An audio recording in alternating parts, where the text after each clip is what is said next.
À cause quoi, oui. Présidente. Alors présidente, donc voilà, défaite 3-0, quel est votre sentiment en fait? C'est un peu dur sur le dernier, j'aurais préféré qu'on ne prenne pas le dernier but de façon à essayer de se dire un petit peu, là ça va être difficile 3-0. On va pas baisser les bras tout de suite, mais 3-0 sur le match qui était un très très bon match, de très très haut niveau, je pense qu'on a montré une belle prestation au niveau des deux équipes. Oui. Notamment Lyon sur les contre-attaques était très très puissant, une bonne machine. Jouer devant 20 000 spectateurs, c'est quand même plutôt un succès, on va dire. C'est un succès collectif, oui. Parce qu'il fallait une demi-finale entre deux très bonnes équipes, et puis c'est vrai qu'à chaque fois les oppositions entre Juvisy et Lyon sont des oppositions vraiment de grande qualité.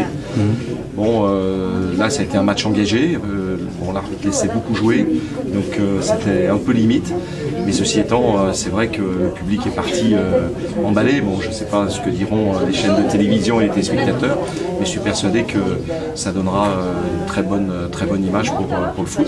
Bon, les matchs à 3-0 en Coupe d'Europe, c'est pas terminé. Bon, je regardais Tottenham qui nous avait battu chez les garçons 3-0, qui s'est retrouvé mener 3-0 à l'Inter au match retour. Donc voilà, je crois que bon, ce sera, en tout cas, ce sera encore un match retour vraiment de haute volée.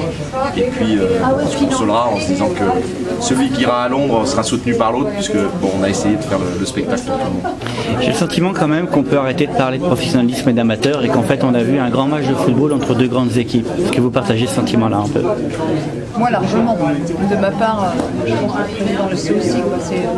Effectivement, on n'a pas les mêmes moyens, mais sur le terrain, on a un seul maillot et je pense qu'on l'a bien défendu ce soir. Je crois, oui, des deux côtés, hein, c'est ça. Ouais, on va dire que les dirigeants et les entraîneurs sont professionnels, parce que dans ce cas-là, pour arriver à ce niveau, je dirais, de technique et d'engagement, il faut que l'organisation qui amène les joueuses, que ce soit dans une version Juvisy ou dans une version OL, que toutes les structures soient professionnelles. Et c'est ce qui permet de voir qu'en fait il y a peu de différence entre les deux équipes, parce qu'il y a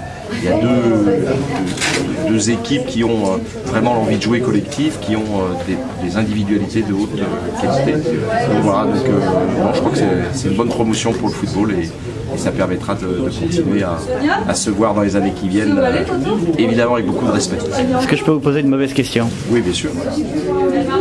Est-ce que vous avez eu peur pendant 20 minutes? Oui, tout à fait. Non, j'étais inquiet parce que Juvisy a très bien démarré son match. Bon, je les avais vus aussi le match de retour